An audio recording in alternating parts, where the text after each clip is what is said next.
জয় গুরু জয় মা। শ্রী ঠাকুর গুরু মহারাজের রাতুল চরণে প্রণাম জানাই।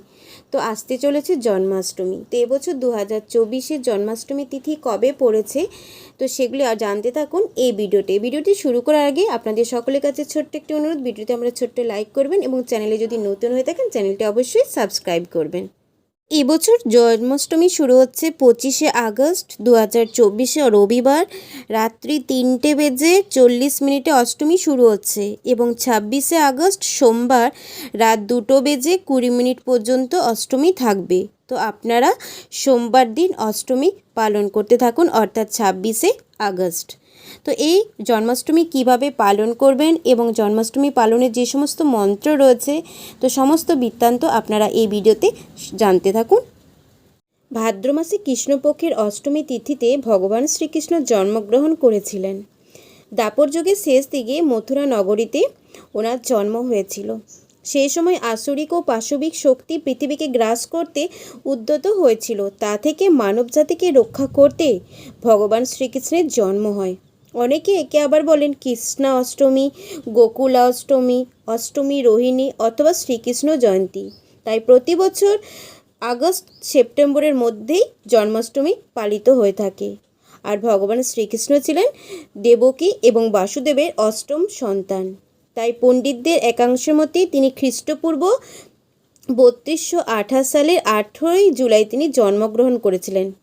তো বিভিন্ন সম্প্রদায়ের বিভিন্ন মানুষ বিভিন্ন নামে শ্রীকৃষ্ণের পুজো করে থাকেন। তো হিন্দু সম্প্রদায়ের কাছে জন্মাষ্টমী অত্যন্ত একটি গুরুত্বপূর্ণ উৎসব।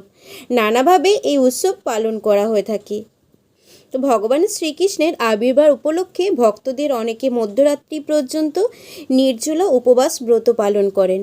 রাত 12টার পর পুজো দিয়ে প্রসাদ নেন। পরদিন সকালে সূর্যোদয়ের পর পালন শুরু করেন। এভাবে যারা জন্মাষ্টমী পালন করেন তারা জন্মাষ্টমীর আগের দিন নিরামিষ অন্ন খেয়ে সংযম করেন। পরের দিন প্রাতকালে ঘুম থেকে উঠে স্নান করে তিলক নতুন বস্ত্র পরে ভগবানের চরণে ফুল নিবেদন করে থাকেন।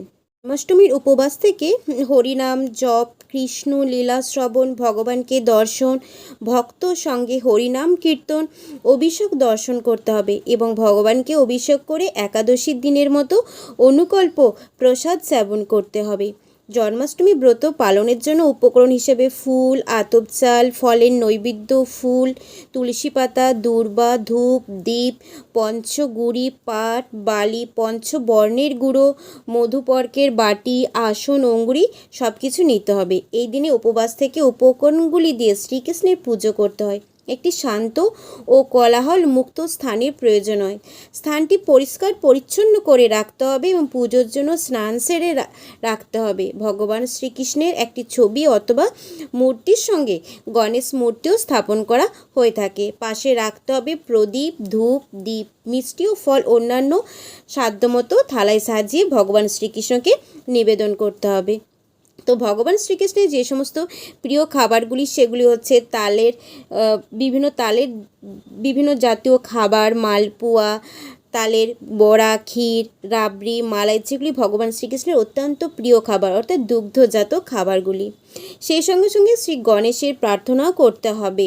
মনে রাখতে হবে যেন ভগবান শ্রীকৃষ্ণের সাথে সাথে গণেশের জন্য পুজোটা একান্তই প্রয়োজন। গণেশের পুজো করার সময় নম শ্রী গণেশায় নম পুজো করতে হবে। আর শ্রীকৃষ্ণের প্রার্থনা করতে হবে নম ভগবতে বাসুদেবায় নম। এরপর ভগবানের চরণে তুলসী পাতা, ফুল নিবেদন করতে হবে। ফুল অর্পণ করার সময় ঘণ্টা বাজানোর প্রথা আছে। ওম নমো ভগবতে বাসুদেবায় উচ্চারণ করা যেতে পারে। এরপর ফল, মিষ্টি এবং অন্যান্য খাদ্য অর্পণ করতে হবে। প্রার্থনা শেষে কিছুটা জল ছিটিয়ে দিতে হবে। কৃষ্ণ ভগবানের এই মন্ত্র বেশ কয়েকবার মনে মনে উচ্চারণ করা যেতে পারে। এরপর ফল, মিষ্টি ও অন্যান্য খাদ্য প্রসাদ হিসেবে সবাইকে বিতরণ করতে হবে। তারপর প্রসাদ নিবেদন করে যে পারণ মন্ত্র রয়েছে সেটি আরম্ভ করতে হবে। সর্বায় সর্বেশ্বরায় সর্বপ্রতয়ে সর্বসম্ভবায় গোবিন্দায় নমো নমো, এই মন্ত্রটি 3 বার উচ্চারণ করতে হবে। তারপর ভূতায় ভূতেশ্বরায় ভূতপতয়ে ভূতসম্ভবায় গোবিন্দায় নমো নমো, এই মন্ত্রগুলি উচ্চারণ করে আপনার জন্মাষ্টমী যে ব্রতটি রয়েছে সেটি আপনার সম্পূর্ণ হবে। অর্থাৎ এই মন্ত্রগুলি উচ্চারণ করে আপনার ব্রতটি ভঙ্গ করবেন। এইভাবে আপনারা জন্মাষ্টমী ব্রতটি সুন্দরভাবে কাটিয়ে তুলবেন এবং এই দিন ভগবান শ্রীকৃষ্ণের নাম জপ এবং 108 নাম যে ভগবান শ্রীকৃষ্ণের রয়েছে সেগুলি আপনারা জপ করতে থাকবেন।